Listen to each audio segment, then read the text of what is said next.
Hey there, ladies, gents, and everybody in between. This is your pal Wolfie, coming back to you with another review, this time for episode 6 of The Last of Us show.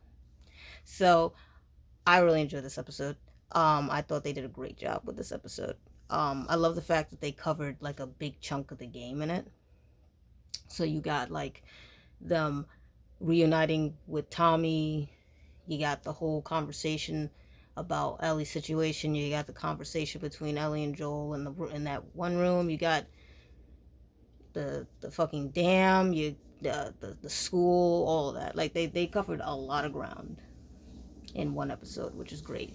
That means that because that was always my thing. Like in the game, like that's like a good.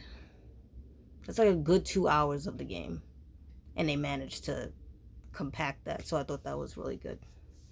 But I really loved the opening. I loved that old couple because like you could tell that they give zero fucks. They're fucking hysterical. Because like they were just chill through the whole thing. They like that whole situation. They over here get stuck up and they're just chill. They're like, yeah, whatever. They're like, we've lived long enough. If you haven't shot us yet, you ain't gonna shoot us. So what we gonna do? I thought that shit was hilarious. So I was down with that. Um, I like that they like they kind of showed you that Joel is aging, or rather showing you that he is aged, because I mean homeboy is like 60, and now he's starting to get. They allude to it like being like a heart attack, but I think it's a panic attack. Like I think it's more a panic attack than a heart attack, because that's the thing. Like so a lot of people might not know that, but panic attacks can make themselves build up to the point where they can like feel or even look like a heart attack, because it's still like it's your body kind of losing some kind of control and trying like desperately to cling on to that. So in that your body, like the way everything reacts, he reacts just like you would with a panic attack. I know, I've had them. But yeah, like so they allude that he's having panic attacks because he's starting to get closer to to Ellie, and it's making him think of Sarah. And then there's like when they do get to Jackson, they start having little reminders, and it makes him more and more go back to Sarah and her being dead and all that shit. So and this is when Ellie finally finds out about Sarah. Maybe not the whole details, but she learns that the reason why he is the way he is because he lost his daughter. And I mean, we knew that, but now she knows, and it puts a few more things into perspective. And she even says it herself, like that, like that explains a lot. Like now she gets a lot of things, and like I like how they did it. So they had like she finds out because she sees a little memorial for what we come to find out. Like Maria had a son named Kevin, so Maria has like her and Tommy have a little memorial to Kevin and Sarah. She sees that. Uh, they bring it up. It comes as a conversation, whatever. I loved the bonding between Maria and Ellie. I like that a lot because, first of all, love the casting for Maria. I'm a huge fan of Rutina. Have loved her in everything that she's in, from True Blood to fucking Hannibal, Queen Sugar. She's an amazing actress. So I was happy to see her in the show. And if I'm not mistaken, she's a fan of the games. Like I think if I'm not mistaken, she's played the games. She's a fan of the games. So to have her in it is fantastic. And for her to play one of my favorite, like I love Maria in the fucking game. So I was very happy that somebody I really like also got cast as her. So that was awesome. So far I've been loving. All the casting has been A+.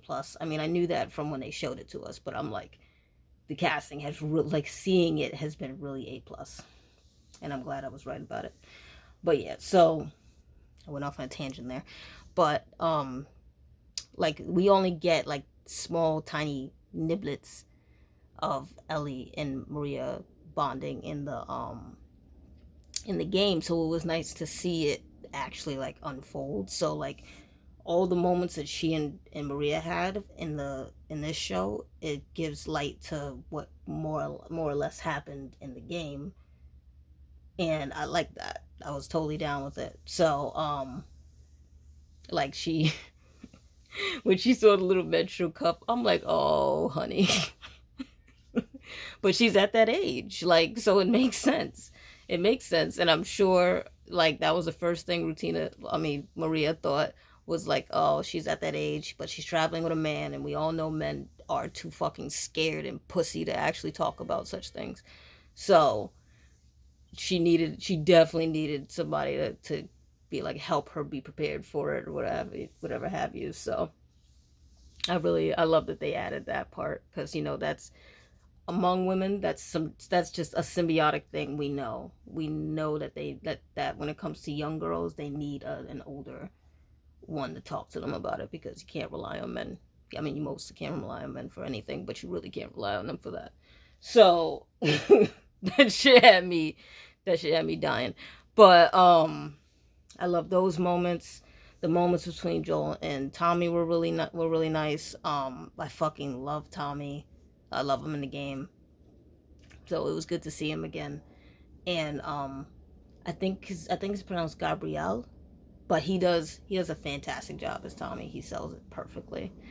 Like I'm he again, really great casting, really excellent. Like their brother moments, you can feel them. They're believable. Like you can tell like he missed his brother.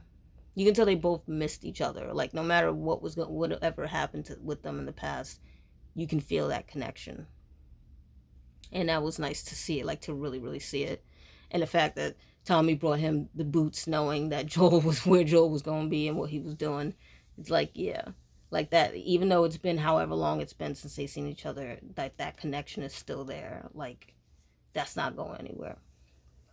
And it was something that they're doing differently also with the show that they didn't do with the game, is they're making Joel more vulnerable. So where in the game he's more like hard shelled, takes forever to actually like learn that he is a human being under all of that bullshit. He actually is being a human being with certain people, and in this case with Tommy, like he revealed about, like he more or less talked about the panic attacks he's been having, about how he's afraid and all this shit, and how he realizes that he's bonding and that he's getting older and that he's slipping up and that he's gonna probably fail her, and he's afraid of failing because his whole thing is that he has trauma from Sarah dying, because he feels like he failed her and that's why she ended up dead, like all that shit. So he came out, spoke about all of that, and that's how he convinced Tommy to be like, all right, okay, I'll take her for you. I'll take her off your hands. And I like that they went that route better. Like I like everything that they're doing better with this version of Joel, because it's gonna make other things more sympathetic down the line. So I mean, not for me, but for plenty of other people. And but it's like it's a bit conflicting for Tommy, because him and Maria, like something that I don't think ever happened in the game, if I'm not mistaken, is that him and Maria are having a kid. And like so that puts a lot of stakes in his hands. So it's like Joel makes the point, like, you can have your kid, if you do this for me, you could have your kid grow up in a better world. And it's like, well, that's one way to pull at the string. Yeah, that's one way to get him to come around. And I mean, it more or less played into it. Yeah, so he was going to do it. And then we come to the scene. The scene. So, you know what I mean? The scene. So the scene is the scene between Joel and Ellie in the room where they have that little spat. And I love that they were able to nail it word for word. Like, I know that scene like the back of my fucking head. That's one of my favorite scenes in the game. And they played, both Bella and Pedro played it perfectly. Word for word, every line, everything that they did. Fantastic.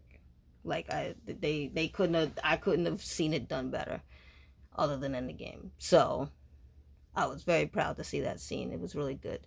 And I was totally fangirling when we did enter Jackson, because oh my god, like, oh, I got hit with like all of The Last of Us Part 2, just all of it. As soon as you walk in, seeing the little town and everything, I'm like, look at that, that's in there, that's in there, that's in there. We got to see Tiny Shimmer. I'm like, oh my god. I'm like, yo. And then there was this girl that I suspect is Dina. But I'm like, I don't know if they're gonna drop that Easter egg this early, but I'm like, hell yes. I don't give a fuck. I would fast forward through all this shit. I want to just get to season 2. Give me season 2. And but yeah, but that aside, I fucking lost it. I was over here looking for when they had the kids in the movie. I'm like, where's Dina? Where's Jesse? Like, I'm looking for my kids. I'm like, where are they? Dina and Jesse, where they at?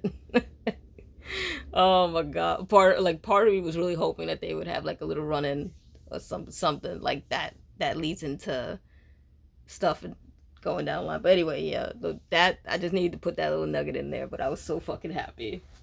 I was so happy to see Jackson, because it just gets me excited for part 2. But yeah, so fast forward, and so Joel has a change of heart because he has a little flashback of Sarah or whatever, and so he gives her the choice of whether to go with him or to go with Tommy. Obviously, Ellie chooses to go with Joel. They know where they need to go. They go on their little journey. He teaches her how to shoot the rifle. She's terrible at it, which is hysterical because she was perfect with the rifle from the beginning when she first picks up a fucking gun. So I'm like, okay, but I see what they're doing with that. It's supposed to be a whole bonding thing, kind of like with Django when he was teaching him how to be a straight shooter or whatever have you. So they get to the college. The college was perfectly just like Jackson. Set was perfect. It was like it pulled straight out of the fucking game and put on a damn screen. That shit was perfect. From the fucking Bighorns sign to going into the fucking and seeing just it was good. It was good. The set was perfect. And again, I'm like, I have to remind myself this is not the game. So I'm like, where's the 2 bloaters? I mean, oh no, it's not 2 of them. The 2 of them is in the bus station. But there was supposed to be there's a bloater in the college area. Like my head, like since we've seen the bloater, now I'm looking for him. Like, when are we gonna get him again? When are we gonna get another bloater again? I love them. I love and hate them fuckers. So but yeah, so they go through the college. Instead of getting the message about where the Fireflies have gone through like the little recording things, because that makes more sense for a video game, they look on the map that they stumble on, and they find that it's been pinpointed and circled in the world, and it says St. Mary's in Salt Lake. And I'm like, we know where that is. We know what's going to happen there. We know what it brings about, and I can't wait. But yeah, then that's when the Raiders come through. They try to get out of there quietly. One of them spots them. They get into a skull, like a brawl.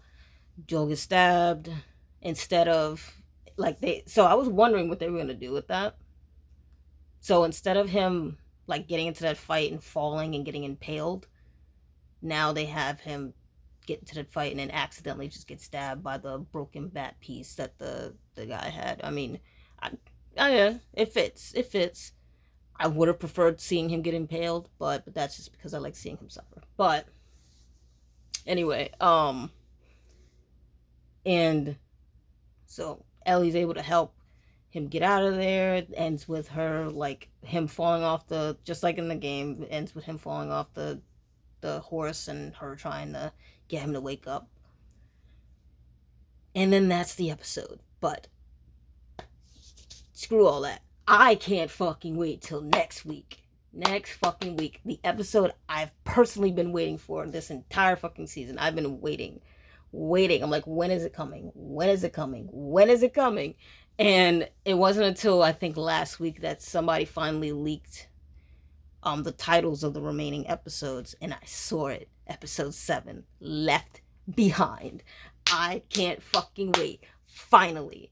This like I said, this is the only episode I've really been waiting for. Like, excited for the show, yeah, can't wait. I only care about this one specific episode though. Like, they have to do this right. If they don't do it right, I'm gonna be upset. I'm gonna be upset. But finally, it's Ellie's episode, and we get to see about her past. We get to see Riley. We get to see how she got bit, everything that got transpired. That's what I'm guessing that whole episode is going to be about, which I cannot wait. I can't like I can't classify my fucking excitement for that episode. This is all I've wanted. And I'm gonna guess that this is finally when we get to see Ashley Johnson's cameo as Ellie's mom too. So that'll be nice. But I mean, I could be wrong, but that'll be nice if we do see them. But anyway, it was a good episode. It was a great episode. I give it a solid 8. Yeah, solid 8 out of 10. And I just can't fucking wait till next episode.